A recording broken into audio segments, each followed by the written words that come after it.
Baiklah, untuk bab pertama di kelas 12 ini kita akan mempelajari listrik statis.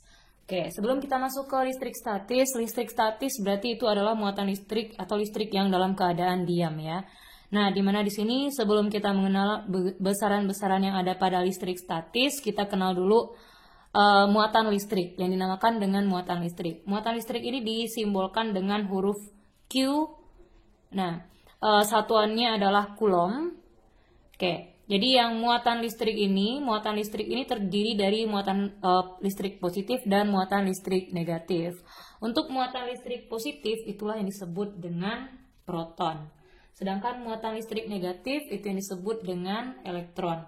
Nah, muatan listrik ini bisa saling berinteraksi. Nah, interaksi muatan listrik ada dua jenis ya.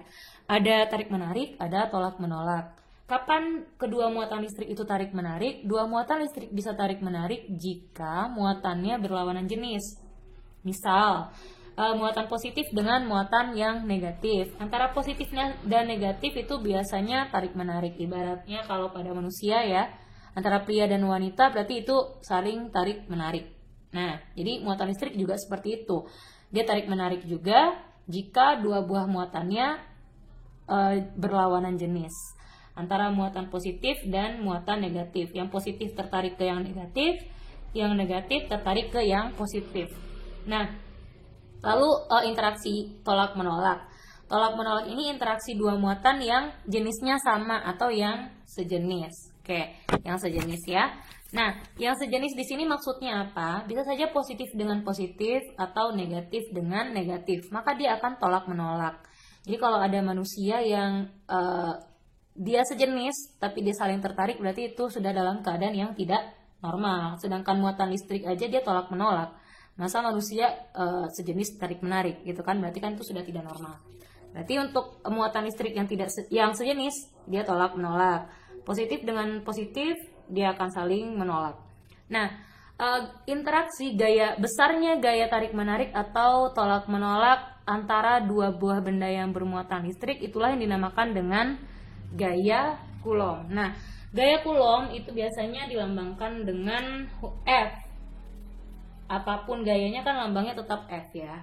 Nah, jadi di sini besar gaya tarik menarik atau tolak menolak antara dua buah benda yang bermuatan listrik itulah yang disebut dengan gaya Coulomb, di mana besar gaya Coulomb itu sebanding dengan muatan masing-masing benda dan berbanding terbalik dengan kuadrat jarak antara dua buah benda tersebut. Misal, di sini Ibu contohkan dua muatan yang berlawanan jenis, Q1 dan Q2. Q1-nya positif, Q2-nya negatif.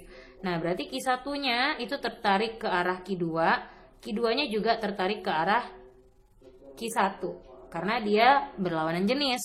Nah, gaya tarik-menarik ini itulah yang dinamakan dengan gaya Coulomb. Gaya tarik-menarik, gaya tolak-menolak itulah yang dinamakan dengan gaya Coulomb. Berarti di sini F, ini juga F. Oke, karena ini gaya tarik-menarik muatan 1 ke muatan 2, biasanya kita kasih F12. Ini gaya tarik-menarik dari muatan 2 ke muatan 1, biasanya F21. Nah, dua muatan ini dipisahkan dengan jarak sebesar R. Oke, bagaimana cara menentukan gaya Coulomb, besar gaya Coulomb? Kayak kita lihat ya, tadi kan ada muatan Q1 dan Q2 terpisah pada jarak F. Nah, terpisah pada jarak R. Berarti gaya tarik menarik antara dua muatan ini bisa saja namanya F12 atau F21, itu besarnya sama. Jadi F12 itu besarnya sama dengan F21 atau kita misalkan itu dengan gaya Coulomb atau F. Nah, jadi kita bisa rumuskan F itu kalau ini syaratnya jika dua buah muatan ini berada di mediumnya udara ya. Bu, memang bisa di medium lain bisa saja dua buah benda bermuatan ini berada di dalam air atau berada di dalam oli atau berada di dalam minyak dan lain sebagainya. Kalau dia berada di udara terbuka seperti ini, seperti yang di ruangan ini. Nah, itu gaya Coulomb-nya F-nya sama dengan K kali Q1 Q2 per R kuadrat. Q1 dan Q2 itu muatannya, R2 itu jarak pisah antara dua muatan, K itu adalah konstanta dielektriknya, itu nilainya 9 kali 10 pangkat 9, Jika muatan itu berada di medium lain selain udara, contohnya air tadi yang saya sebutkan, maka besar gaya Coulombnya beda lagi, nggak bisa pakai rumus ini lagi, karena dia punya nilai permitivitas yang berbeda gitu. Jadi F mediumnya sama dengan K kali Q1 Q2 per epsilon R dikali R kuadrat, atau K Q1 Q2 per R kuadrat ini kan sama dengan gaya Coulomb di udara ya, atau F di udara per E dikali R. Oke, itu untuk gaya Coulomb ya. Oke, nah jadi kalau dia berada di medium lain dia pakai persamaan yang tersendiri ya. Nah, apa itu F? F itu adalah gaya Coulomb. K itu adalah nilainya 9 kali 10 pangkat 9 Newton meter kuadrat per Coulomb kuadrat. Itu datangnya dari sini nih, 1/4 V epsilon 0. Epsilon 0 ini permitivitas udara. Jadi Q1 dan Q2 itu muatan listrik satuannya Coulomb. ER itu adalah permitivitas medium lain selain udara. Kalau udara kan epsilon 0 tadi. F medium itu gaya Coulomb yang di medium lain. Gaya Coulomb yang terjadi di medium selain udara gitu. Oke, next kita lanjut ke gaya Coulomb. Itu dia merupakan besaran vektor ya, berarti nanti berpengaruh tanda positif atau negatifnya.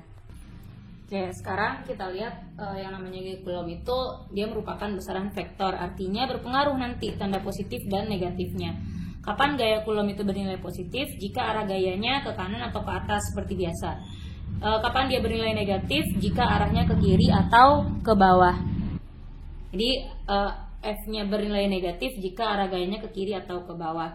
Sekarang untuk gaya Coulomb yang lebih dari satu, berarti itu kita bisa menghitung resultan gaya Coulombnya. Ini sama seperti kalian belajar di kelas 10 dulu, di kelas 10 tentang gaya gravitasi. Nah, jadi berpengaruh vektor di sini. Nah, untuk resultan gaya Coulomb, jika dua buah gaya segaris, misalkan ada 3 buah muatan seperti ini, muatan QA, QB, QC, QA negatif, QB positif, QC positif. Maka nanti jika ditanya resultan gaya Coulomb saat dia di A, berarti kita harus menggambarkan dulu gayanya saat di A. Muatan A ini dia berinteraksi dengan muatan B dan muatan C. Ya, dia pasti berinteraksi dengan muatan B dan muatan C, Bu. Ke muatan C dia nggak berinteraksi, Bu, karena dia dihambat oleh B. Enggak seperti itu yang kita bayangkan. Dia walaupun di sini jadi QA ini juga berinteraksi dengan B, berinteraksi juga dengan C. Kan dia terpisah pada jarak tertentu kan? Berarti dia berinteraksi, saling berinteraksi. Oke. Kita gambarkan dulu gaya interaksi di A-nya yang terjadi apa. QA negatif, QB positif, berarti A dan B ini saling tarik-menarik ya. Yang kita perhatikan itu di A-nya, di muatan A-nya. A-nya dengan siapa saja dia berinteraksi. Berarti ini namanya F. Digambarkan di sini ya. Jadi gayanya di sini QA dengan QB itu dia saling tarik-menarik. Berarti gaya yang dialami oleh muatan A dan B itu FAB namanya. Oke, lalu muatan A dengan muatan C juga saling berinteraksi kan? Oke, berarti kita gambarkan lagi interaksinya. Berarti berdimpit di sini gayanya. Berarti FAC, gaya tarik-menarik antara muatan A dan muatan C. Jadi dia tertarik ke muatan C. Nah, berarti di sini kita lihat ya, pada muatan A itu gaya Coulomb di A ada 2 buah gaya yang terjadi, FAB dan FAC. Karena dia segaris kita tinggal jumlahkan. Dia searah kan? 2 buah gaya segaris dan searah. Berarti tinggal kita jumlahkan. Sama-sama ke kanan. Berarti FAB-nya positif, FAC-nya positif. Tinggal tambah FAB tambah FAC. Oke. Nah, sekarang bagaimana yang ditanya itu resultan gaya Coulomb di C. Berarti di sini nih muatan C yang kita perhatikan. Muatan C ini dia berinteraksi dengan muatan apa saja? Muatan B dan muatan A. Kita gambarkan arah gaya Coulombnya. Berarti karena muatan C positif, C dengan B itu dia saling tolak menolak. Dia tertolak ke sini yang C. Berarti ini namanya gaya tolak menolak yang dialami oleh muatan C dan muatan B. Sedangkan muatan C dan muatan A itu berlawanan jenis dia. Berarti C ini tertarik ke muatan A. Berarti namanya FCA. Ada dua buah gaya segaris tapi berlawanan. FCB-nya ke kanan, maka FCB-nya positif. FCA-nya ke kiri, maka FCA-nya negatif. Begitu. Berarti untuk mencari gaya Coulomb di C itu FCB dikurang FCA. Berarti untuk mencari FAB, untuk FAB itu kan kita bisa dicari ya. FAB itu kan K, AB berarti muatannya QA, QB per jarak muatan A dan B dikuadratkan gitu. Kalau mau cari FAC, FAC ini kan sama dengan FCA ya. Muatannya C dan A berarti K, QC, QA per R CA kuadrat. Begitu juga FCB. FCB berarti K, QC, QB per R CB kuadrat. Gitu untuk menentukannya. Jadi cari dulu satu-satu. Oke, jadi ini jangan lupa. Nah, ini kan muatannya segaris. Bagaimana kalau dua buah muatan itu dia gaya yang terjadinya saling membentuk sudut? Oke, kita lihat. Oke. Jadi jika dua buah gaya membentuk sudut, apa maksudnya? Misalkan seperti ini, ada tiga buah muatan QA, QB, dan QC. Nah, di soal dia minta menentukan resultan gaya Coulomb di salah satu muatan. Anggaplah di sini misalkan di muatan C, berapa besar resultan gaya Coulombnya. Maka kita lihat dulu, karena yang ditanya gaya Coulomb di muatan C, resultan gaya Coulomb di muatan C, maka perhatian kita ke muatan C. Muatan C ini negatif ya, berarti muatan C dia berinteraksi dengan muatan A, dia juga berinteraksi dengan muatan B. Berarti antara QC dan QA, karena dia berlawanan jenis, QC negatif, QA positif, yang terjadi adalah tarik-menarik. Berarti muatan C tertarik ke A, berarti ini namanya FCA. Muatan C dan muatan B, muatan C dan muatan B ini juga berlawanan jenis, berarti juga saling tarik-menarik. Oke, gambarkan gaya tarik-menariknya. Oke, berarti ini namanya FCB, gaya tarik-menarik atau gaya Coulomb yang dialami muatan C dan muatan B. Nah, di sini kan ada sudutnya. Dia membentuk sudut sebesar theta ya. Nah, berarti cara kita menentukan gaya Coulomb, FCA dan FCB-nya saling membentuk sudut, dua buah gaya membentuk sudut, kita gunakan untuk menentukan resultannya dengan aturan kosinus ya.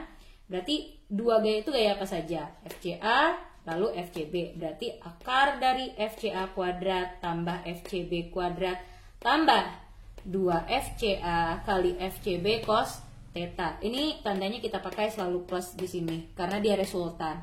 Kalau ditanyanya selisih, kita pakai tanda di sini tanda kurang. Oke.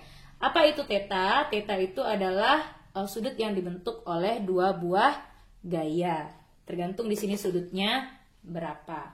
Oke.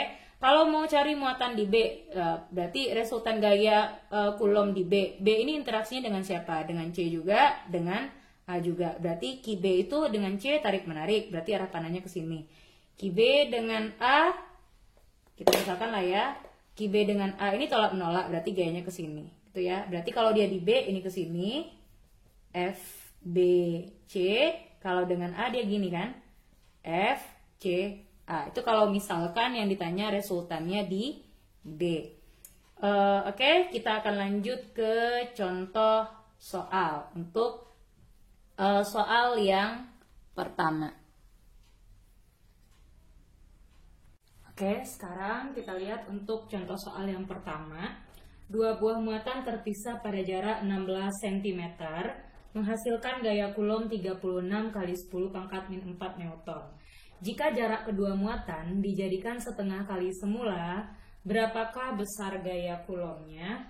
Nah, di sini kalau kita bikin diketahui apa yang dikasih tahu di soal, itu katanya ada dua buah keadaan ya. Jadi misalkan ada dua buah muatan. Jadi anggaplah dua buah muatan ini. Dia terpisah pada jarak 16 ya, terpisah pada jarak 16 cm. Nah, pada saat terpisah pada jarak 16 cm ini gaya Coulombnya 36 kali 10 pangkat min 4. Nah, sekarang jaraknya dijadikan setengah kali semula. Setengah kali semula artinya dia diperkecil setengah kali semula, ya kan? Dijadikan setengah kali semula. Nah, setelah jaraknya dijadikan setengah kali semula ini, berapakah besar gaya Coulombnya? Itu maksud dari soal ini. Berarti ada dua keadaan ya. Ada dua keadaan di sini. Oke, kalau yang diketahui, kita buat yang diketahuinya. Pada keadaan mula-mula, ya, pada keadaan mula-mula, jarak pisah antara dua buah muatannya adalah 16 cm. Menghasilkan gaya Coulombnya 36 kali 10 pangkat min 4 Newton. Nah, jadi pada jarak 16 cm ini, gaya Coulombnya adalah 36 kali 10 pangkat min 4 Newton. Ini pada keadaan pertama. Nah, di sini yang jadi pertanyaannya adalah, jika jarak kedua muatan dijadikan setengah kali semula, berapakah besar gaya Coulombnya? Berarti yang ditanya di sini adalah berapakah besar gaya Coulombnya jika jaraknya itu dijadikan setengah kali semula, ya, setengah kali semula. Itu maksudnya. Nah, kalau setengah kali semula, berarti itu artinya tadi mula-mula jaraknya sebesar R1 ya pada keadaan 1. Berarti setengah kali semula bisa aja kita ganti maksudnya setengah dari R pada keadaan 1. Nah, ini keadaan 2-nya. Itu keadaan 2-nya. Oke, berarti kalau kita mau jawab soal, berarti kita bisa jawab soalnya kita pakai perbandingan ya. Kita tahu yang namanya besar gaya Coulomb itu berbanding terbalik dengan kuadrat jarak. Jadi berbanding terbalik dengan kuadrat jaraknya. Oke, ini yang kita tahu, ya kan? Nah, berarti kita bisa bikin nih perbandingannya. Kita bisa bikin perbandingannya. F1 per F2, ya kan? Sama dengan, dia berbanding terbalik, berarti R2 per R1. Lihat aja di sini. Kalau di sini F pada keadaan 1, yang di sininya R keadaan 2, gitu ya. Dia dikuadratkan. Oke. Gitu maksudnya. Nah, sekarang kita masukkan nih angkanya. Pada keadaan 1 tadi gaya Coulombnya 36 kali 10 pangkat min 4. Pada keadaan kedua, itu F2-nya ditanya. Lalu R2-nya setengah kali dari R1. Ingat, ini dikuadratkan. Per R1-nya berapa? Masukkan R1-nya di sini. R1-nya juga dikuadratkan. Oke. Nah, berarti ini jadinya kelihatan nggak sih? Oke. Kita pindah ke sini aja. F1-nya tadi 36 ya. 36 kali 10 pangkat min 4 per berapa tadi ini? F2-nya ditanya. F2-nya ditanya sama dengan R2-nya adalah setengah kali dari R mula-mula dikuadratkan per R1. Oke, jadi per R1-nya juga dikuadratkan. Oke, berarti ini 36 kali 10 pangkat min 4 per F2 sama dengan setengah dikuadratkan 1/4. Oke, R1 dikuadratkan R1 kuadrat per R1 dikuadratkan R1 kuadrat. Nah, itu bisa disederhanakan R1 dan R1-nya. R1-nya bisa disederhanakan. Bu, saya masukkan R1-nya sama dengan 16 cm, boleh? Boleh. Tidak masalah ya, mana yang lebih gampang aja. Berarti ini kan di sini tinggal 1 ya. Di sini tinggalnya 1. Oke, berarti kali silang lagi. Ini dikali silang berarti 1/4 F2 sama dengan 36 kali 10 pangkat min 4 dikali 1. Berarti kan 36 kali 10 pangkat min 4. Berarti untuk F2-nya kita kali silang lagi kan? Berarti 36 kali 10 pangkat min 4 dikali 4. Berarti F2-nya sama dengan 36 kali 10 pangkat min 4 kita kali dengan 4. Berarti jadinya 144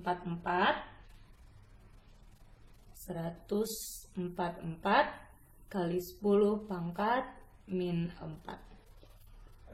Oke, satuannya adalah Newton. Nah, kira-kira seperti inilah penyelesaiannya. Jadi pakai perbandingan aja ya, pakai perbandingan aja. Oke? kita lihat soal yang kedua. Oke, kita lihat contoh soal yang kedua. Dua muatan A dan B masing-masing plus 4 mikrokulom dan plus 7 mikrokulom terpisah sejauh 9 cm. Oke, kalau kita mau bikin apa yang diketahui, berarti ini yang diketahui kan muatan A dan B katanya, muatan lambangnya Ki ya. Oke, berarti Ki A, jadi Ki A-nya itu plus 4 mikrokulom. Oke, di sini mikrokulom itu, jadi mikro itu sama dengan 10 pangkat 6. Ya, jadi kalau mikrokulom dikalikan dengan 10 pangkat 6 kulom. Oke, berarti plus 4 mikronya diganti dengan 10 pangkat min 6 kulom. Ya, oke. Dan plus 7 mikrokulom. Jadi di sini Ki B-nya, muatan B-nya katanya plus 7 mikrokulom. Jadi mikro itu faktor pengalinya adalah 10 pangkat min 6 ya. Berarti ini plus 7 kali 10 pangkat min 6 kulom. Terpisah sejauh 9 cm. Berarti jarak kedua muatannya. Ya, jarak kedua muatannya. Oke, jarak kedua muatannya katanya di sini RAB-nya adalah 9 cm. Oke. Muatan C yang besarnya 2 mikrokulom, jadi ada lagi muatan C. Ya, muatan C katanya besarnya min 2 mikrokulom. Min 2 mikrokulom itu sama dengan min 2 kali 10 pangkat min 6 kulom. Ditempatkan pada jarak 6 cm dari A. Berarti jarak muatan C ke A-nya atau RCA-nya adalah 6 cm gitu ya. Maka tentukan besar arah dan gaya kulom yang dialami oleh muatan C. Oke, berarti yang ditanyanya di sini adalah tentukan besar dan arah yang dialami oleh muatan C. Berarti yang ditanya di sini berapakah gaya kulomnya di muatan C. Berarti berapa FC-nya. Jadi kalau digambarkan, ini tadi saya lupa membuat gambarnya ya. Jadi sebenarnya di soalnya ada gambar. Jadi dikasih di sini muatan A. Lalu ada muatan B. Ya, ada muatan B. Muatan A dan B itu sama-sama positif. Lalu ini muatan A, ini muatan B.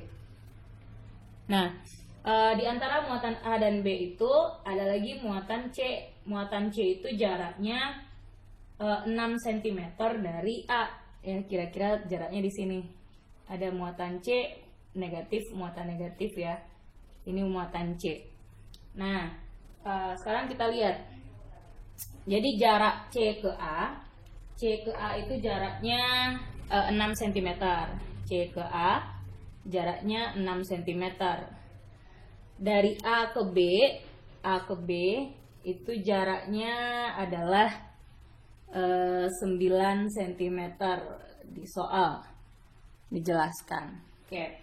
Nah, di sini yang ditanya berapakah gaya kulom pada muatan C. Yang ditanyanya berapa gaya kulom yang dialami oleh muatan C-nya. Berarti gaya kulom F pada muatan C berarti FC-nya berapa. Oke ya. Nah, berarti kalau kita buatkan lagi, kita harus tahu dulu muatan C ini dia berinteraksinya dengan muatan apa saja. Ya, ingat ya, interaksi antara dua muatan bisa saja dua muatannya tarik-menarik, bisa saja muatannya tolak-menolak. Oke. Ini kayaknya nggak kelihatan ya di sini, berarti RAC-nya adalah 6 cm. Berarti yang ditanya di sini berapakah gaya kulom yang dialami oleh muatan C-nya. Oke. Nah, berarti muatan C ini dengan siapa aja berinteraksinya? Ingat, interaksi dua buah muatan itu bisa saja interaksi tarik-menarik atau tolak-menolak, tergantung muatannya sejenis atau berlawanan jenis. Nah, kalau yang ditanya berapa gaya kulom pada muatan C, berarti yang jadi perhatian kita di sini adalah muatan C. Muatan C di sini adalah muatan negatif. Nah, muatan C ini dia bisa berinteraksi dengan muatan B, dan dia juga bisa berinteraksi dengan muatan A. Nah, berarti antara muatan C dengan muatan A, C negatif, A positif, berarti muatan C ini tertarik ke muatan A. Berarti arah gayanya adalah menuju si A, ke arah muatan A. Berarti ini kita bisa simbolkan gaya Coulomb yang dialami muatan C ke muatan A. Oke, lalu C ini juga berinteraksi dengan muatan B, ya. C negatif, B positif, berarti muatan C ini juga akan ditarik oleh muatan B. Jadi muatan C ini bisa mengarah lagi ke arah B. Oke, berarti ini namanya FCB, gaya yang dialami oleh muatan C terhadap muatan B. Oke. Nah, sekarang yang ditanya berapakah besar gaya Coulomb di C pada muatan C-nya. Nah, ada berapa gaya yang dialami pada muatan C kalau kita lihat pada gambarnya. Oke, ada dua buah gaya ya. Ada dua buah gaya, FCA dan FCB. FCA arahnya ke kiri, FCB arahnya ke kanan. Karena gaya merupakan besaran vektor, berarti ke kiri dan ke kanan itu ada tanda positif atau negatif. Nah, berarti di sini F pada muatan C sama dengan FCB ke kanan, berarti FCB tandanya positif. FCB. Oke, FCA arahnya ke kiri, berarti dikurang FCA. Nah, baru kita lakukan di sini masukkan rumusnya, ya. Kita masukkan rumusnya. Untuk FCB itu kan K dikali QC kali QB per RCB kuadrat, gitu ya. Dikurang FCA berarti K dikali C dikali muatan A per R kuadrat. Berarti K dikali Q C dikali QA per R kuadrat. R-nya RCA kuadrat. Jarak antara kedua buah muatan ini. C ke A berapa jaraknya, C ke B berapa jaraknya. Oke, baru kita masukkan angkanya. Jadi boleh kita masukkan angkanya di sini. Berarti K, kalau ada dua buah K-nya boleh dikeluarkan aja satu, silakan. Mana yang enaknya aja penyelesaiannya. Berarti K kan 9 kali 10 pangkat 9 dikali QC. QC-nya berapa tadi? QC-nya adalah 2 kali 10 pangkat min 6. Berarti 2 kali 10 pangkat min 6. Oke. Kalau kalian ribet carinya seperti ini, boleh kalian cari satu-satu. Boleh. Takutnya ini kepanjangan, kelihatan nggak?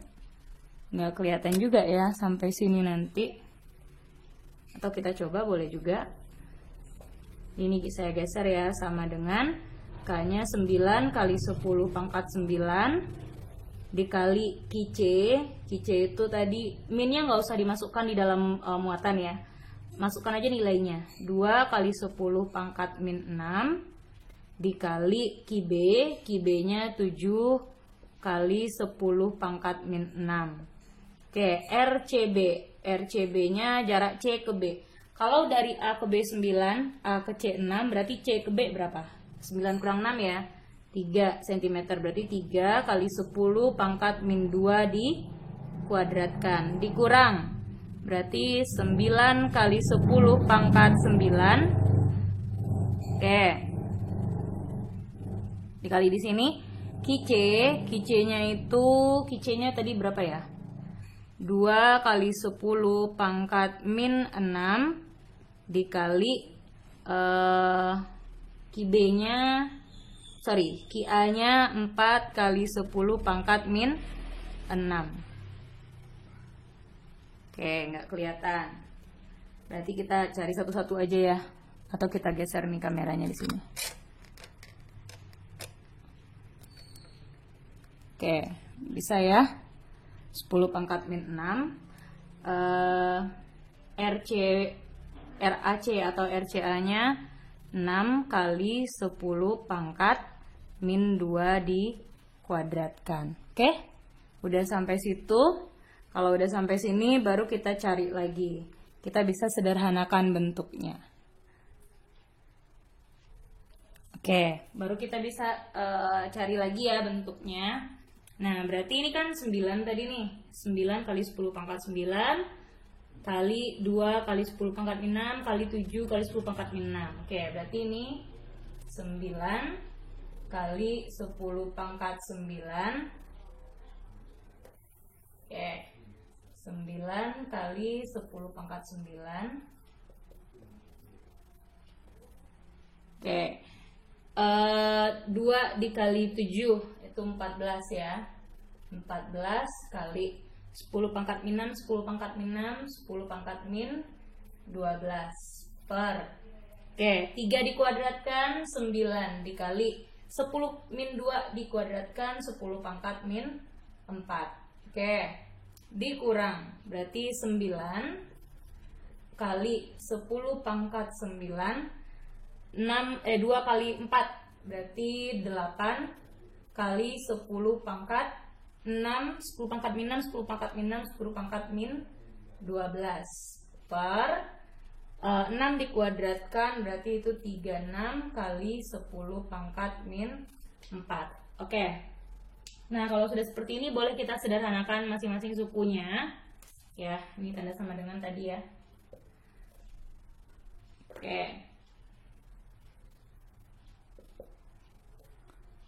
Nah, boleh kita sederhanakan. Ini 9-nya di atas, 9 di bawah, bisa disederhanakan.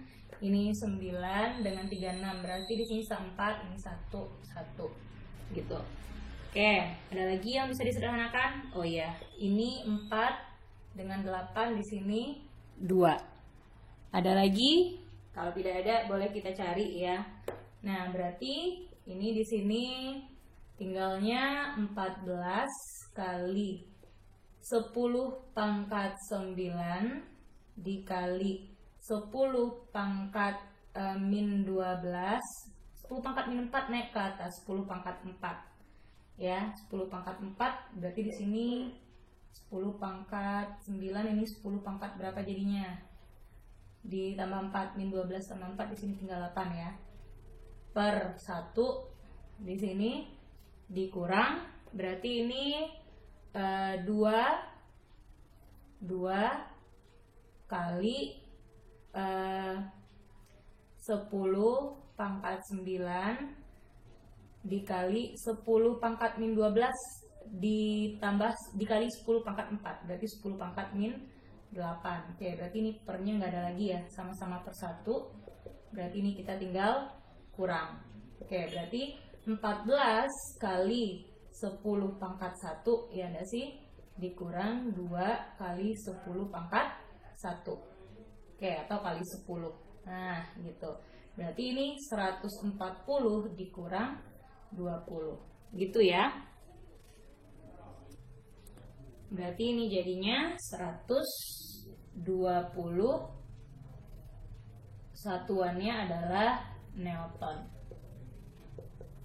Nah, ini arahnya kemana? Ke arah kanan kah? Ke arah kiri kah? Atau ke arah, kan tandanya positif ya di sini. Kalau dia positif, tandanya di sini berarti ke arah kanan. Di kanan ada muatan siapa? Muatan B. Ke arah muatan B, gitu. Karena tandanya positif. Kalau seandainya di sini dapat hasil akhirnya minus, berarti arahnya ke kiri, arah gaya Coulombnya. Ke kiri ada muatan apa? Ada muatan A. Berarti ke kiri ke arah muatan A. Oke, berarti itu FC-nya. Oke, mungkin kita lanjut ke soal yang kedua. Oke, kita lihat untuk contoh soal yang ketiga. Suatu segitiga yang panjang sisinya 30 cm seperti pada gambar berikut. Di sini ada 3 buah muatan A, B, dan C di sini. Nah, di sini kebetulan membentuk segitiga sama sisi di sini ya. Segitiga yang panjang sisinya 30 cm semuanya. Nah, jika muatan A, B, dan C secara berturut-turut adalah min 2 mikrocoulomb, 2 mikrocoulomb, dan plus 3 mikrokulom. Tentukan besar gaya kulom yang bekerja pada muatan C. Beda. Kalau tadi muatannya segaris ya, dan gaya-gayanya pun segaris, gaya yang bekerjanya pun segaris. Kalau sekarang ada gaya-gaya yang membentuk sudut. Oke. Nah, berarti di sini yang ditanya besar yang gaya kulom yang di muatan C. Kita lihat di muatan C-nya sekarang di sini. Berarti muatan C ini dia berinteraksi dengan muatan B dan muatan A. Ya, dia juga berinteraksi dengan muatan B dan muatan A. Berarti kemana arahnya? C ini dia ditarik ke arah B, ya. C positif, B positif. Berarti tarik menarik apa tolak menolak? Tolak menolak ya. Berarti C-nya tertolak. Oke, C-nya tertolak. Jadi gambarkannya gini. Nah, berarti ini yang F C B, ya, F C B. C dengan A, berarti C ini dengan A, C positif, A negatif. Berarti C-nya tertarik ke arah A, berarti arah panahnya ke arah A. Oke, ini namanya F C A. Nah, berarti kalau seperti ini, jadi kalau seperti ini ada dua buah gaya membentuk sudut, gaya FCB dan gaya FCA. Dia membentuk sudut. Nah, berarti kalau dia membentuk sudut, artinya apa? Artinya kedua muatan ini memakai gaya kulom, ya. Jadi menggunakan prinsip aturan kosinus. Oke. Nah, karena di sini ada dua buah gaya yang membentuk sudut, FCB dan FCA, maka kan penyelesaiannya vektor ya. Berarti kalau kita bikin ini, oke, kita bikin garis putus-putus secara penjumlahan vektor dulu waktu kelas 10 kalian belajar. Nah, jadi ini nih. Oke, ini. Nah, ini yang FC-nya. Berarti FC-nya, FC sama dengan ada FCB dan FCA yang membentuk sudut. Berapa besar sudutnya? Oke, kalau sudutnya seperti ini, ya, segitiga sama sisi kan sudutnya, segitiga kan sudutnya 180 ya. Tapi kalau segitiga sama sisi, setiap sudutnya besarnya 60 derajat. Berarti kalau ini garis lurus, ini 60, berarti ini dasarnya 120 dong. Nah, ini juga besarnya 120. Jadi ini besarnya 120. Ya, tetanya berarti itu 120. Ini tetanya. Tetanya itu 120. Jadi kalau kita bandingkan. Oke, berarti FC-nya kita pakai aturan kosinus karena dia saling membentuk sudut. Aturan kosinus apa? Kita ingat lagi, F ada dua buah gaya FCA dan FCB. Berarti FCA kuadrat ditambah FCB kuadrat gitu ya, ditambah 2 kali FCA kali FCB cos theta. Jadi kalau ini kita teruskan. Oke, FCA kali FCB cos theta. Coba lihat lagi tentang vektor ya, dua buah vektor yang membentuk sudut waktu kalian belajar analisis vektor di kelas 10. Oke, nah berarti ini dikali cos theta dikali cos theta gitu. Nah, berarti kita cari dulu FCA-nya berapa, cari FCB-nya berapa. Berarti untuk FCA-nya K dikali C kali QA per RCA kuadrat. Kalau dicari sekaligus gitu kan panjang jadinya. Berarti masukkan dulu K-nya kan 9 kali 10 pangkat 9 kali QC, muatan C-nya kan plus 2 mikrokulom, berarti 2 kali 10 pangkat min 6 kulom. Dikali, QA-nya min 2, berarti 2 kali 10 pangkat min 6. Oke, per RCA. Dari C ke A jaraknya tadi panjang sisinya berapa? 30 cm ya. Karena di sama sisi kan semua sisinya panjangnya sama. C ke A berarti juga 30 cm, berarti 30 kali 10 pangkat min 2. Ubah dia ke meter, dikuadratkan. Oke, sama dengan Kalau ada yang bisa kita kalikan dulu. Kalau ada yang bisa disederhanakan, sederhanakan dulu. Oke, berarti di sini ada yang bisa kita sederhanakan nih. Berarti ini jadinya 9 kali 2 kali 2 4 ya. 9 kali 10 pangkat 9, 2 kali 2 berarti 4 kali 10 pangkat min 12 per ini 30 kali 10 pangkat min 30 dikuadratkan berarti 900 ya. 10 pangkat min 2 dikuadratkan 10 pangkat min 4. Oke. Nah, berarti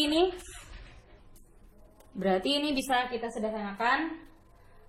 Ini 9 dengan 900-nya. Berarti ini 1, ini 100 ya. Oke, ada lagi yang bisa disederhanakan. 100 dengan 4 juga bisa. 100 dengan 4. Di sini 1, di sini jadinya 25 tinggalnya lagi. Ada lagi yang bisa disederhanakan? Kalau tidak ada, kita langsung cari berapa nilainya. Oh, ini ada salah masuk ini. Kice-nya nih 3. Oke, 3.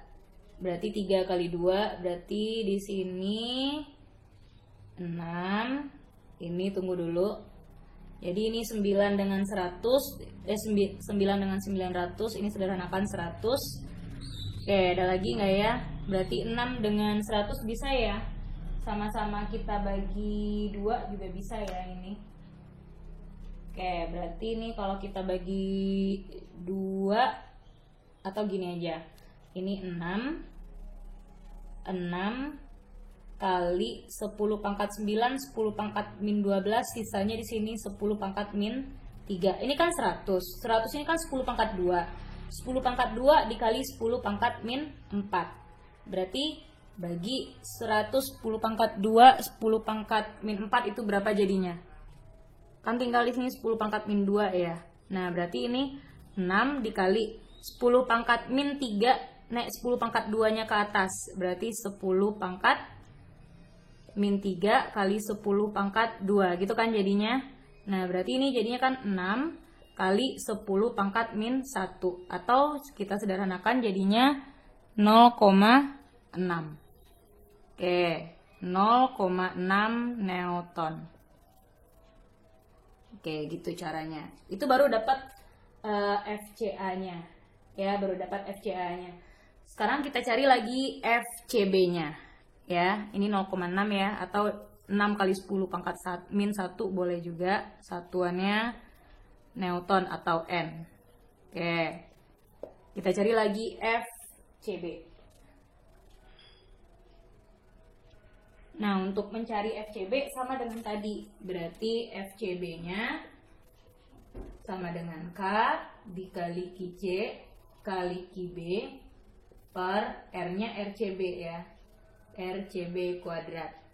Oke, berarti K-nya 9 kali 10 pangkat 9. Oke, QC-nya tadi, QC-nya 3 kali 10 pangkat min 6. QB-nya tadi min 2 ya. Berarti 2 kali 10 pangkat min 6 juga. Oke, RCB-nya kan dia segitiga sama sisi. Berarti juga jaraknya 30 kali 10 pangkat min 2. Ini dikuadratkan. Oke, berarti jadinya 9 kali 10 pangkat 9 kali 3 kali 2, 6 kali 10 pangkat min 12 per 30 dikuadratkan 900 kali 10 pangkat min 2 dikuadratkan 10 pangkat min 4. Berarti ini kalau kita sederhanakan, berarti ini 9, 900, ini tinggalnya 100. Oke, berarti sama dengan yang tadi hasilnya ya. 6 kali 10 pangkat min 1 Newton. Kalau kita selesaikan sama bentuknya. Kebetulan ini dapatnya sama ya. Oke, dapat FCA-nya, dapat FCB-nya, baru kita bisa masuk ke rumus ini. Oke, next. Oke, kita masuk tadi, kita dapat FCA-nya, berarti ini akar 6 kuadrat ya. 6 kali 10 pangkat min 1 dikuadratkan tambah 6 kali 10 pangkat min 1 dikuadratkan tambah 2 kali 6 kali 10 pangkat min 1, 6 kali 10 pangkat min 1 kali 6 kali 10 pangkat min 1. Cosnya tadi adalah cos 120 karena sudut apitnya tadi 120 ya. Berarti kali cos 120 derajat. Oke. Nah, sekarang kita kerjakan satu-satu di sini. Berarti di sini akar 6 kuadrat 36 kali 10 pangkat min 1 dikuadratkan 10 pangkat min 2 tambah 36 kali 10 pangkat min 2 ditambah. Oke, cos 60 ya. Cos 120. Cos 120 itu adalah min setengah. Ya, ini min setengah. Jadi 6 kali 6 di sini 36 kali 10 min 1 berarti min 2 kali cos 120 min setengah. Oke, berarti di sini min setengah. Oke ya, berarti ini sama dengan akar. Oke, baru bisa kita sederhanakan ini setengah dengan 2-nya kita bisa sederhanakan. Ini setengah di sini. Oke, jadinya di sini 36 kali 10 pangkat min 2 tambah 36 kali 10 pangkat min 2. Ini karena tinggal satu ini. Berarti ini jadinya 72 kali 10 pangkat min 2 ya. Ditambah ini min, ini plus, ini min. Berarti di sini kurang. Ya, kurang 36 kali 10 pangkat min 2. Oke, ada lagi. Oke, berarti di sini 72 kurang 36 kan 36 ya. Berarti 36 kali 10 pangkat min 2. Akar 36 itu 6. Akar 10 pangkat min 2, 10 pangkat min 1 Newton. Oke, atau 6 kali 10 pangkat min 1 itu kan sama dengan 0,6 Newton. Oke, ini bentuk soal yang kedua. Next, kita lihat soal yang ketiga. Keempat. Soal yang keempat.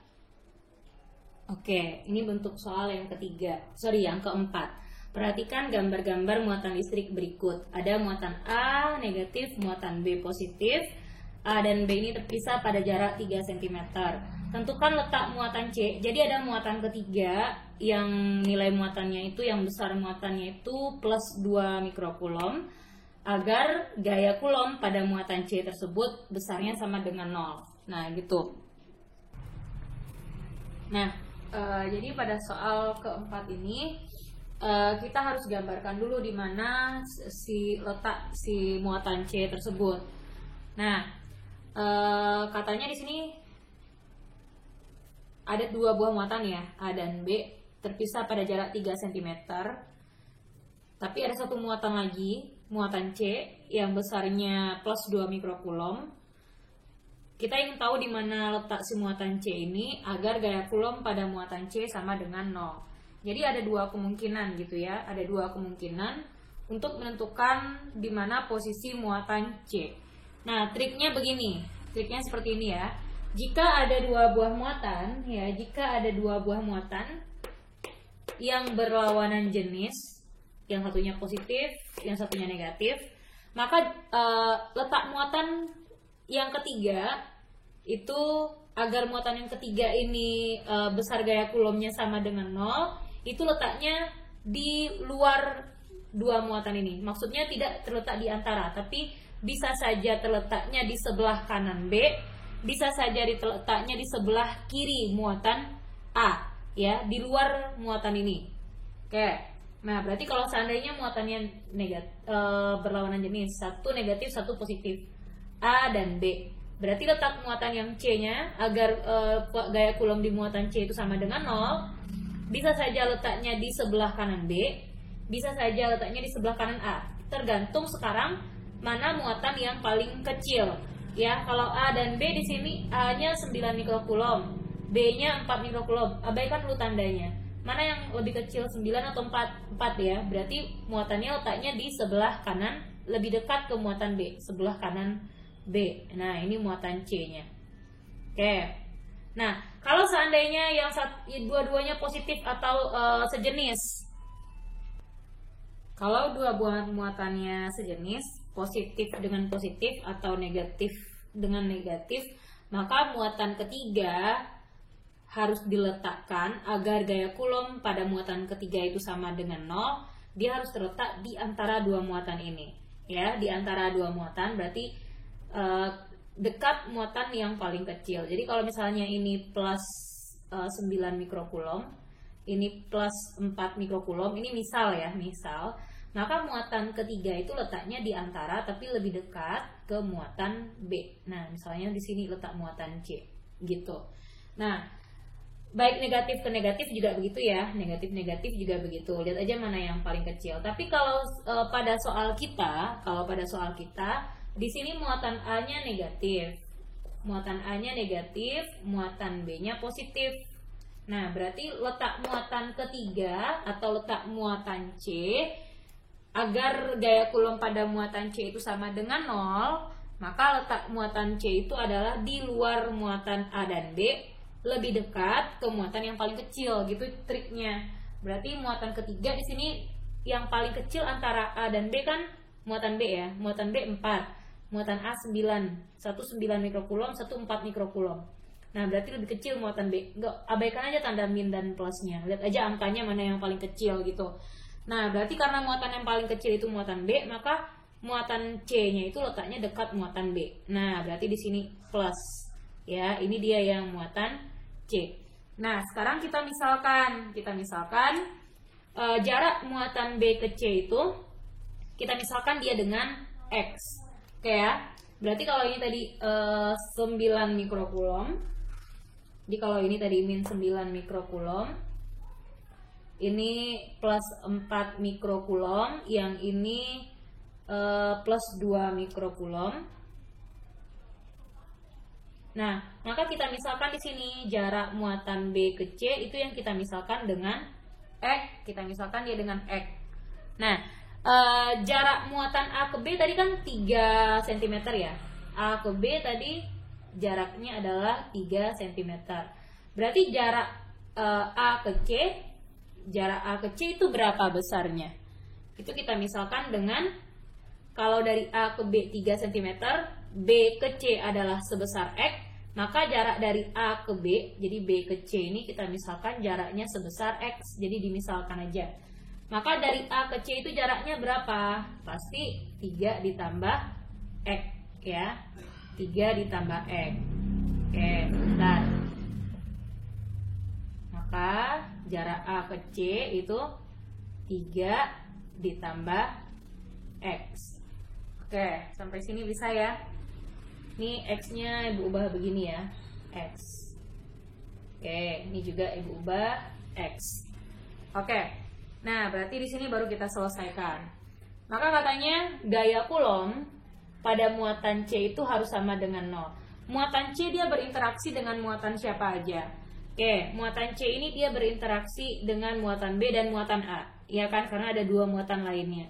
Berarti antara C dengan B, C positif B positif, berarti dia mengalami gaya tolak menolak. Nah, maka kita gambarkan gaya F muatan C terhadap muatan B atau FCB-nya ke arah kanan, ditolak si C ini oleh B.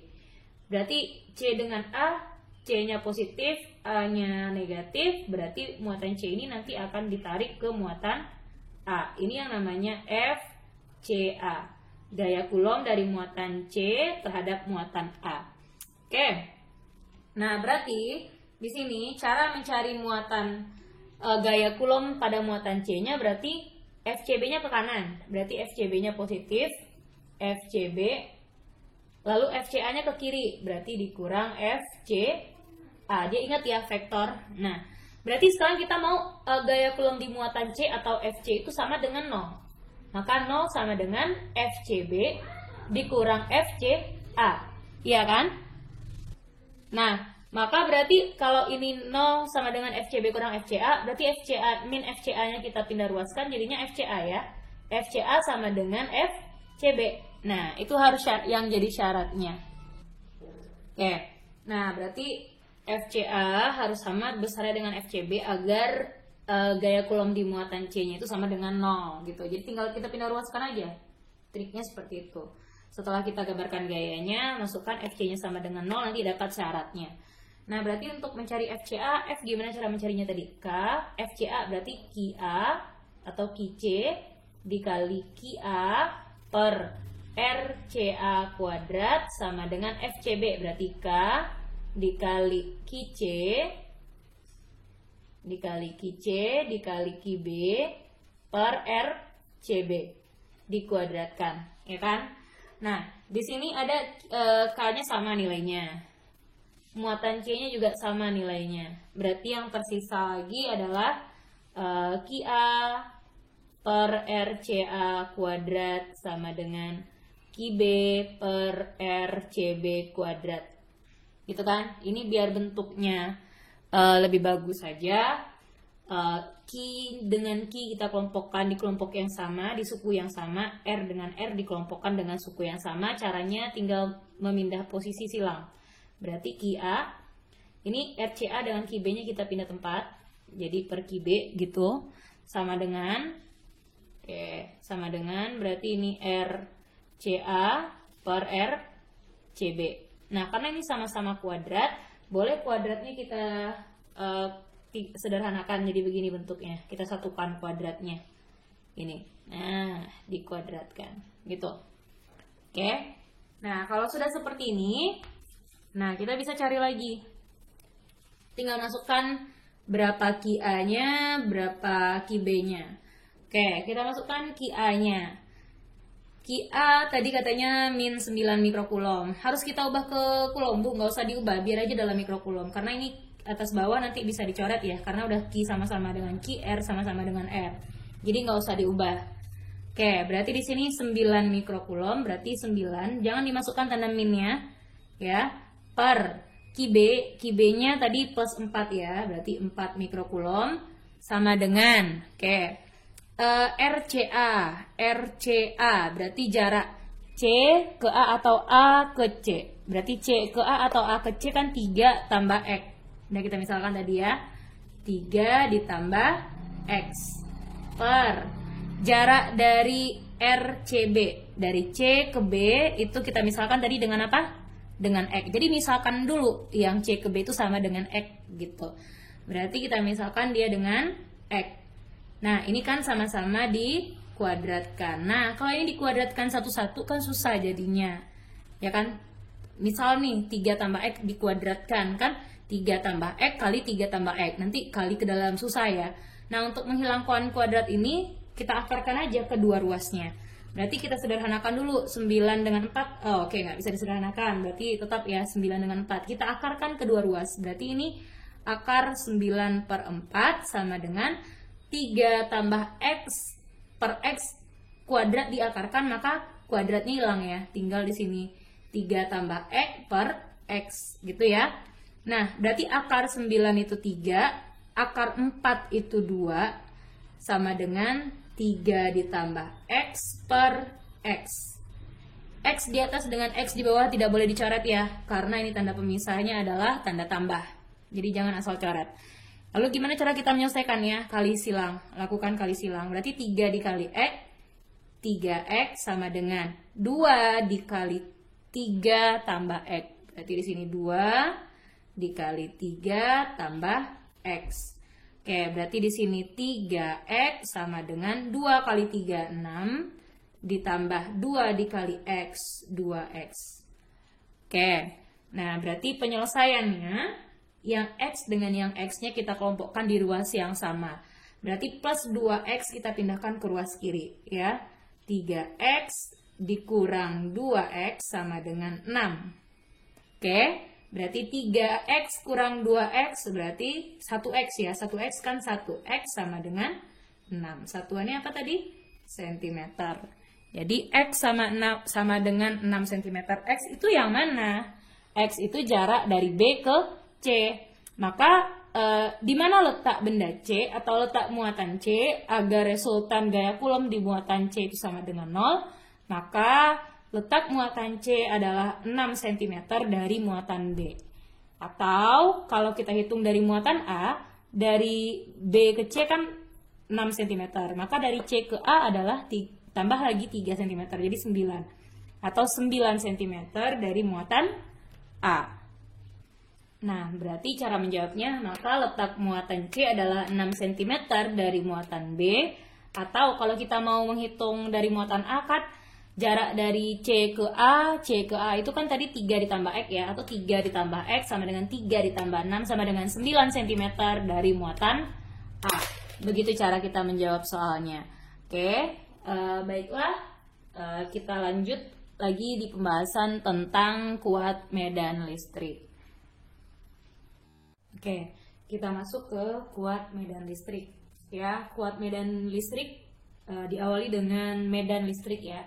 Medan itu merupakan daerah. Jadi medan listrik berarti daerah yang dipengaruhi oleh gaya listrik atau gaya tarik menarik. Nah, berarti di sini kalau ada dua buah benda bermuatan, maka di sekitar muatan ini itulah yang dinamakan dengan medan listrik. Daerah yang berada di sekitar muatan tersebut itu yang dinamakan dengan medan listrik. Nah, kuat medan listrik itu dia merupakan besaran vektor, dia dilambangkan dengan E, artinya kuat medan listrik ini juga punya arah ya, dia punya nilai dan punya arah. Bedanya kalau kita menentukan arah gaya Coulomb, kita menentukannya dengan tanda panah, tarik menarik atau tolak menolak antara dua muatan ini, ya kan? Nah, sedangkan kuat medan listrik tanda panahnya itu sesuai dengan bentuk muatannya. Kalau muatan positif, biasanya kuat medan listriknya keluar dari muatan positif. Jadi arahnya keluar muatan positif. Gitu. Ini arah medannya, ya. Nah, kalau seandainya muatannya itu negatif, maka arah muatannya menuju muatan yang negatif tersebut. Jadi kalau kita gambarkan, dia gambarnya menuju muatan yang negatif. Oke. Berarti ini bisa dimisalkan dengan E, kuat medannya. Nah, maka kalau kita gambarkan seperti ini, ada positif, ada negatif, jadi kita bisa gambarkannya seperti ini nih. Oke. Nah, bisa gambarkan seperti ini. Yang positif keluar, ketemu muatan negatif, maka dia masuk ke dalam muatan yang negatif, gitu ya. Nah, kira-kira begini bentuknya. Ini ada lagi, misalkan di sini. Ini ada lagi di bawah. Sorry, ini masuk ya.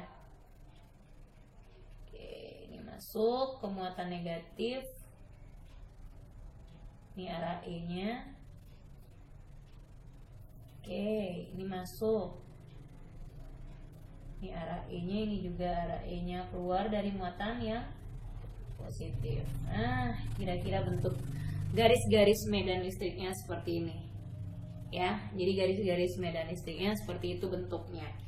Nah, maka kalau kita mencari persamaan kuat medan listrik yang dilambangkan dengan E, kuat medan listrik itu hasil pembagian gaya dibagikan dengan muatan. Atau E itu kalau kita turunkan lagi, maka dapatnya E sama dengan K dikali Q per R kuadrat. Dimana E itu kuat medan listrik, satuannya Newton per Coulomb, F itu gaya Coulomb, Q itu muatan, K itu adalah konstanta dielektrik yang nilainya 9 kali 10 pangkat 9 Newton meter kuadrat per Coulomb kuadrat. R itu merupakan jarak antar muatannya, jarak dari suatu titik ke muatannya. Nah, jarak ini dia punya satuan adalah meter.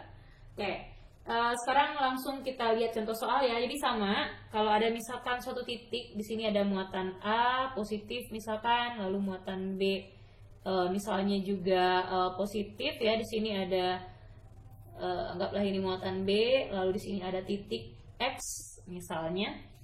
Maka kuat medan yang dialami titik X, jadi daerah itu yang kita lihat ya, daerahnya yang kita lihat. Daerahnya di sini titik X.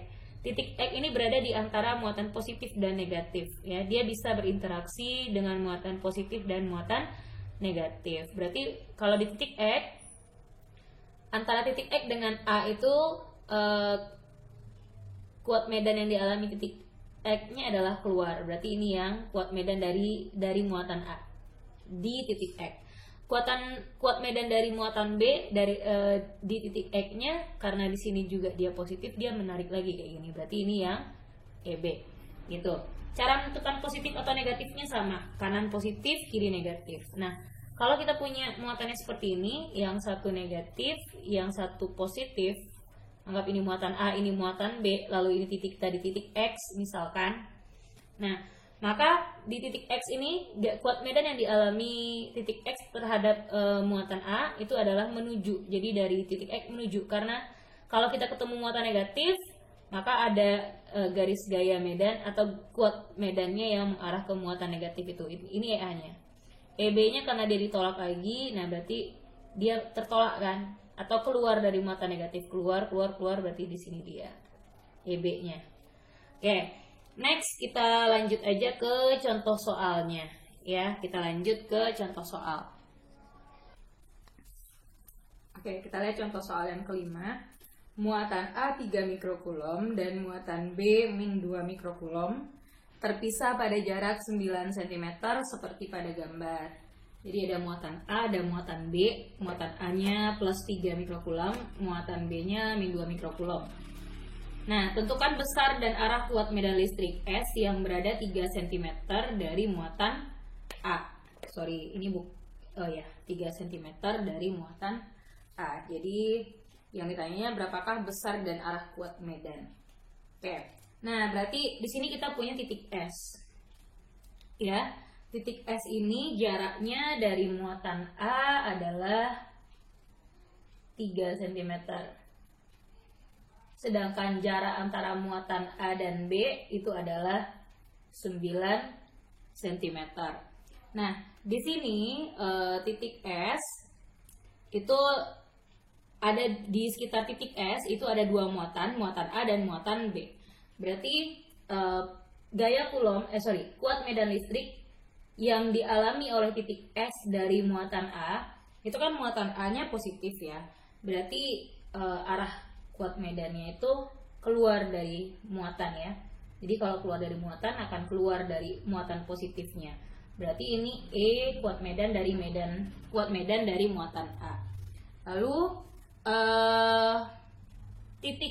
muatan B. Maka nanti kuat medan yang dialami dari titik S dengan muatan B yang berasal dari muatan B, berarti di situ karena muatan B itu negatif, maka kuat medannya yang dialami oleh muatan B itu dia kayak gini ya, masuk ke muatan B. Nah, berarti ini yang birunya itu yang EB gitu. Nah, berarti di titik S ada dua buah kuat medan kan, maka kuat medan di titik S ES-nya sama dengan ada dua buah muatan yang segaris, dua-duanya ke arah kanan. Berarti tinggal kita jumlahkan muatan yang dialami oleh kuat medan dari muatan A ditambah kuat medan dari muatan B.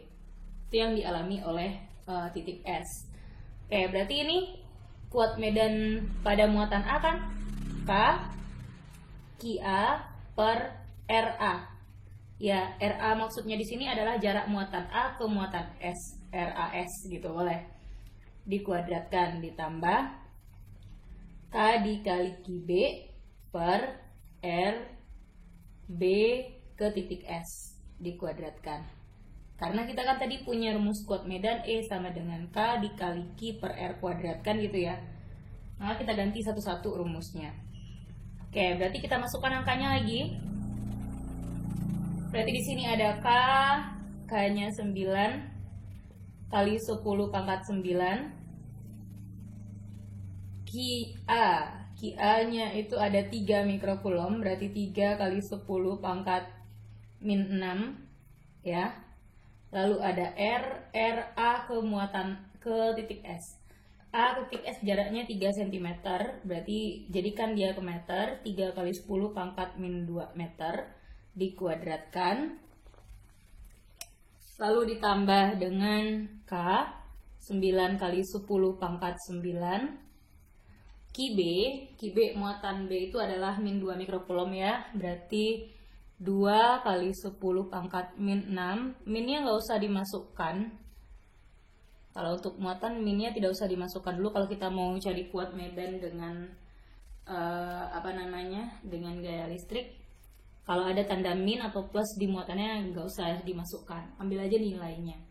Berarti per R dari B ke S, R, BS. Berarti kalau dari A titik S 3 cm, A titik B 9 cm, berarti S ke B 9 kurang 3, 6 cm. Berarti 6 cm itu 6 kali 10 pangkat min 2 meter dikuadratkan. Nah, setelah ini kita kerjakan dulu, kita selesaikan dulu masing-masing sukunya. Berarti 9 kali 10 pangkat 9 kali 3 kali 10 pangkat min 6 per 3 kuadrat 9 kali 10 pangkat min 2 dikuadratkan 10 pangkat min 4 ditambah 9 dikali 10 pangkat 9 kali 2 kali 10 pangkat min 6 per 6 kuadrat itu 36 kali 10 pangkat min 4. Oke, ini kita sederhanakan dulu ya. Ini 9 dicoret, 9 atas 9 bawah dicoret, tinggal di sini 4, ini 1, ini 1. Oke, berarti kita selesaikan persamaan ini. 1 kali 3, 3 kali 10 pangkat 9 kali 10 pangkat min 6, berarti 10 pangkat 3, 10 pangkat 3 naik 10 pangkat min 4 jadinya 10 pangkat 4 ya. 10 pangkat 3, 10 pangkat 4 itu 10 pangkat 7 ditambah ini lagi 9, 1 kali 2, 2 ya per 4. Nah berarti 2 dan 4 kita bisa bagi lagi ini. Berarti 4, 2, ini 1, ini 2. Oke, berarti jadinya 1 per 2 kali 10 pangkat, ini berapa jadinya? 9 kurang 6, 3 ya, 3 naik 4 ke atas sama 10 pangkat 7. Berarti ini 3 kali 10 pangkat 7 tambah 0,5 kali 10 pangkat 7. Berarti jadinya 3,5 kali 10 pangkat 7 Newton per Coulomb. Jadi inilah kuat medan yang dialami oleh titik S. Jadi ini arah titiknya bukan tarik menarik atau tolak menolaknya ya. Lihat dari titik S dia berinteraksi dengan kuat medan dengan muatan A, maka kuat medan dari muatan A-nya kan menjauhi muatan positif. Maka dari titik S gambar panah menjauhi. Nah, lalu di sini ketemu muatan negatif. Berarti antara titik S dengan muatan negatif, maka dari titik S ini masuk nanti kuat medannya ke muatan yang negatif. Gambarkan dia masuk muatan yang negatif. Nah, setelah itu baru kita bisa tentukan di titik S ini ada berapa buah kuat medan yang bekerja. Ada 2, EA dan EB. Nah, panahnya kemana nih? Ke kanan dua-duanya. Kalau ke kanan dua-duanya kan berarti positif. Berarti EA positif tambah EB-nya positif juga. Kita tinggal jumlahkan aja. Itu cara menentukannya. Oke ya? Berarti kalau ditentukan besar dan arah kuat medannya 3,5 ini besarnya, 3,5 kali 10 pangkat 7 itu adalah besar kuat medannya. Karena di sini 3,5-nya plus kita dapat ya, hasil akhirnya kan positif ini. Maka arahnya ke arah kanan atau ke arah yang di kanan ini adanya muatan siapa? Muatan B. Berarti ke arah muatan B. Gitu cara menjawabnya. Oke. Kalau seandainya dia negatif 3,5 kali 10 pangkat min 7, berarti negatif itu menunjukkan arah kuat medannya ke kiri nanti. Nah, ke kiri itu siapa yang ada di kiri? Muatan A, ke arah muatan A. Gitu kalau dia negatif ya. Oke, baiklah kita coba soal yang kedua. Oke, kita lanjut soal yang kedua ya. Pada soal yang kedua ini kita punya ada muatan A dan muatan B ya.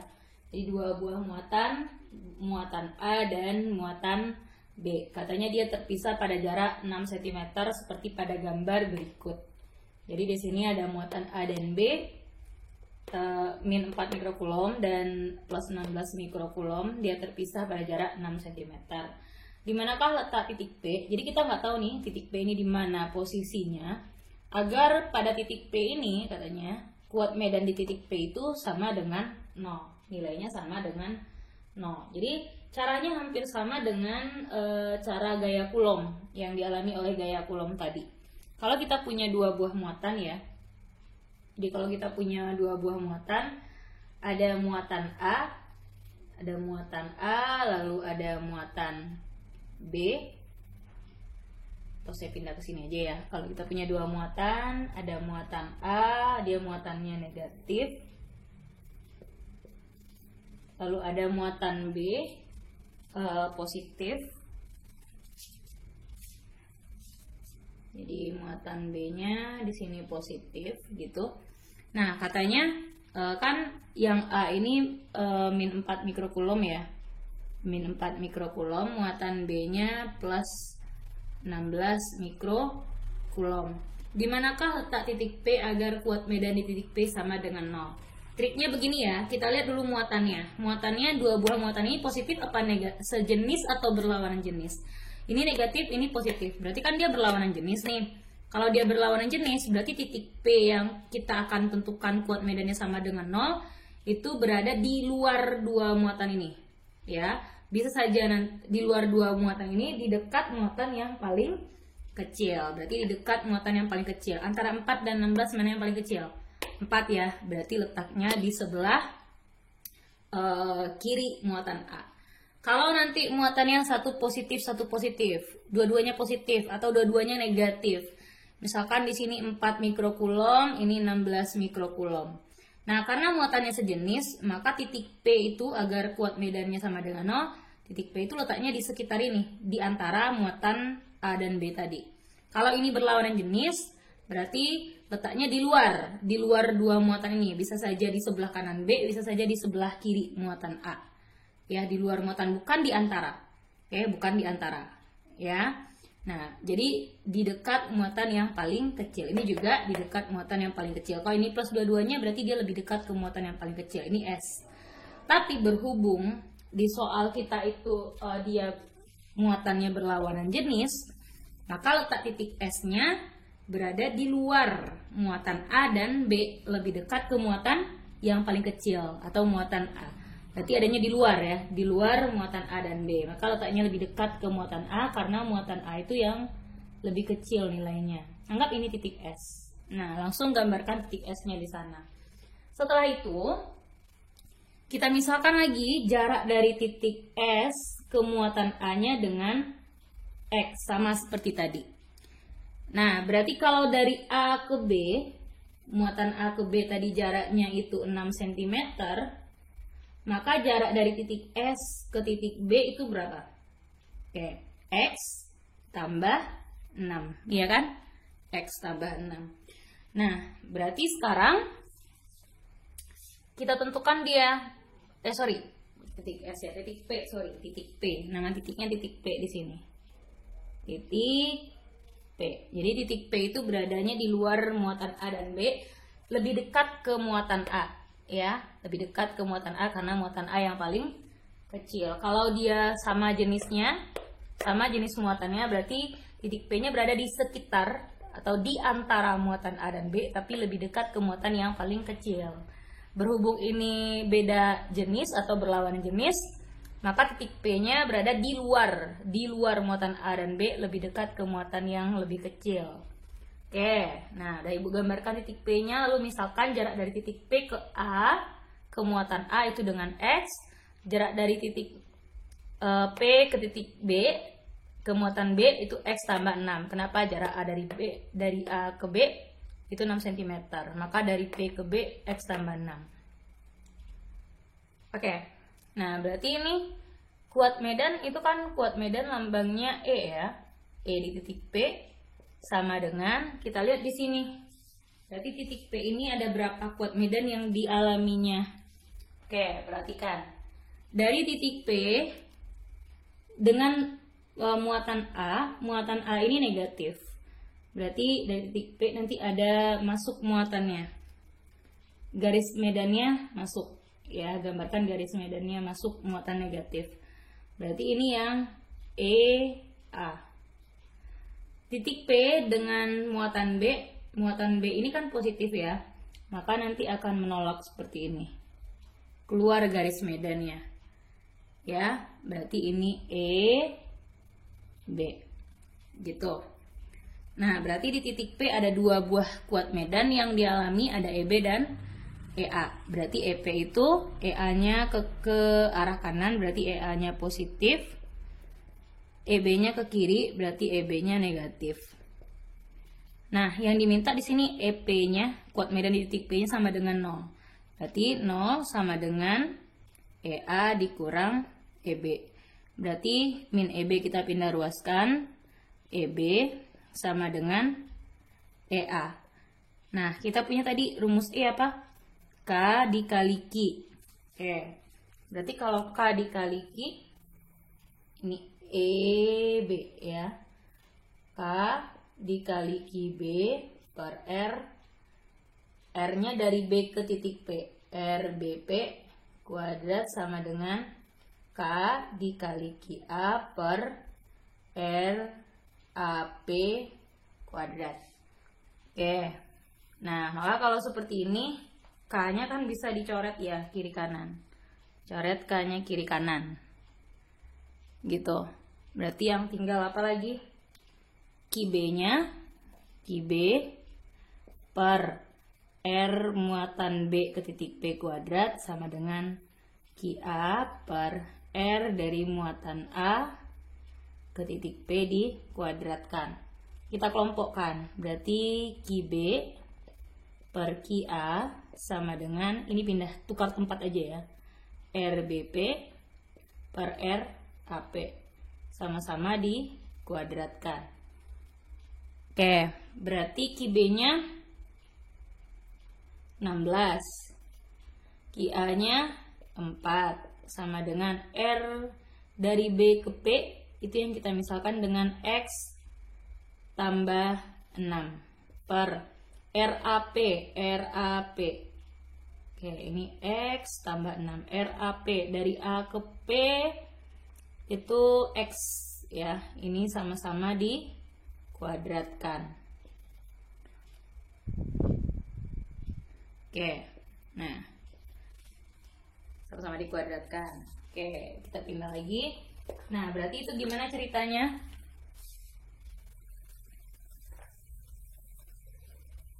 Kalau untuk menghilangkan kuadratnya, untuk menghilangkan kuadrat di sini, kedua ruas kita akarkan kan, tapi ini bisa disederhanakan nih, 16 dengan 4. Ini 1, ini 4, ini 1. Oke, berarti itu 4 per 1. 4 per 1 sama dengan X tambah 6. X tambah 6 per X. Oke, ini kan dikuadratkan nih. Untuk menghilangkan kuadrat ini kedua ruas diakarkan. Berarti ini akar 4 per 1 sama dengan X tambah 6 per X. Nah, berarti akar 4 itu 2. Akar 1 kan 1. Sama dengan X tambah 6 per X. Oke. Ini kita kali silang ya. Kali silang berarti 2X sama dengan 1 dikali X tambah 6. Berarti X tambah 6. Berarti yang ada X-nya pindah ruaskan. Berarti 2X tambah X sama dengan 6. Berarti 3X sama dengan 6. X sama dengan 6 per 3. Berarti X-nya sama dengan 2 cm. Maka letak titik P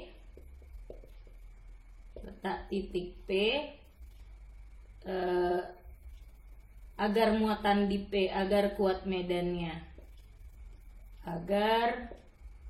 medan di P sama dengan 0,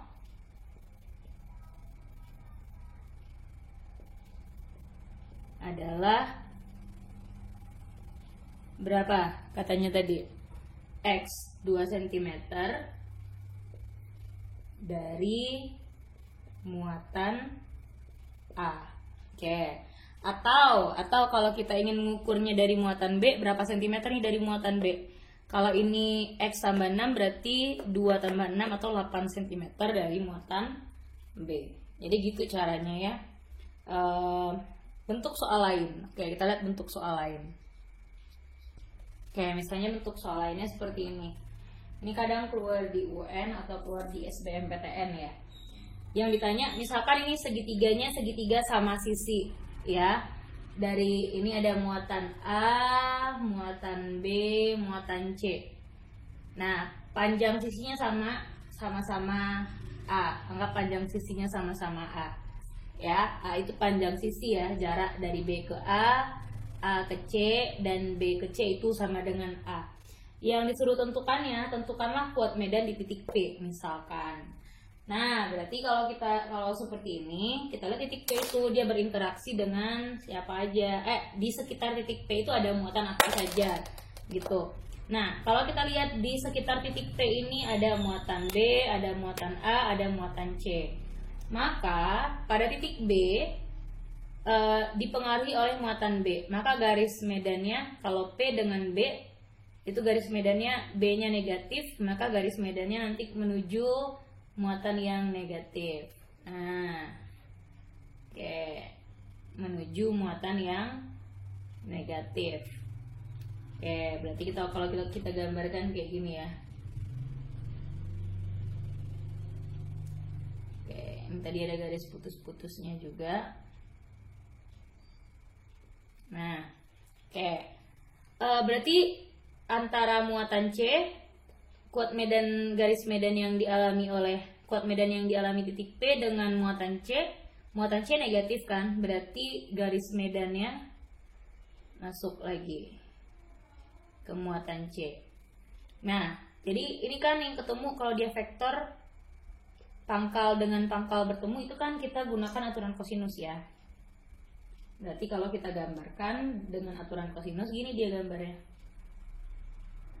Dengan metode jajar genjang ya, dengan metode jajar genjang. Nah, ini dia resultannya kan, yang biru di bawah ini resultan. Anggaplah ini namanya tadi apa, EB, ini EC, kuat medan dari muatan C. Ini yang di sini tadi EB dan EC nya, atau ER1 lah, kita anggap ini ER1. Jadi kalau kita mau cari ER1 itu kan ada 2 buah kuat medan ini, berarti membentuk sudut. Berapa sudut ini? Kalau dia segitiga sama sisi, berarti sudut ini adalah 120. Nah, berarti EB kuadrat ditambah EC kuadrat,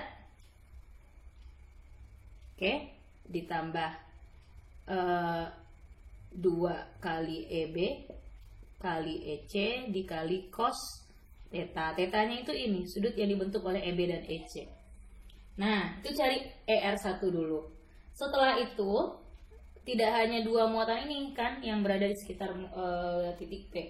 Ada muatan A. Muatan A itu positif. Ya, positif. Maka nanti garis medan yang dialami yang berada di titik P yang dipengaruhi oleh muatan A menjauhi muatan A garis medannya. Nah, berarti ini A. Gitu bentuk garisnya kan. Nah, maka E di titik P-nya itu nanti ER1 ya. Kan dia ke arah bawah. ER1 dia segaris ya. Kalau segaris kita tinggal jumlahkan. Ditambah EA. Baru dapat EP-nya. Gitu cara menentukannya. Oke. Nah, berapa besar dari jarak B ke P? Jarak dari B ke P atau P ke C. Jadi jarak dari BP atau C ke P atau dari A ke P. Kalau dia segitiga sama sisi, itu jaraknya atau R-nya sama dengan A/3 akar 3. Jadi carilah satu-satu jaraknya. Ya, kalau seandainya sisinya di sini 10 A-nya 10 cm, berarti 10/3 akar 3. Gitu. Sama juga nanti dia dengan kalau dia berbentuk persegi atau berbentuk persegi panjang, sama seperti itu juga cara mencarinya. Jadi kalau ada 2 buah kuat medan, ya, 2 buah garis medannya membentuk sudut, maka kita gunakan aturan kosinus. Dia kan bentuknya seperti ini tadi nih. Ini EA, lalu di sini EC. Ini kita gunakan metode jajar genjang vektor. Nah, vektor atau kalau dia untuk sudut kan dia menggambarnya dengan menggunakan vektor, tapi menentukan hasilnya analisisnya dengan aturan kosinus. Kan ini kita anggap tadi ER1. Nah, gitu caranya. Oke ya. Mungkin hanya sampai di sini pelajaran kita untuk kuat medan listrik dan tadi gaya Coulomb. Kita tutup pembelajaran hari ini. Next mungkin kita akan belajar tentang beda potensial.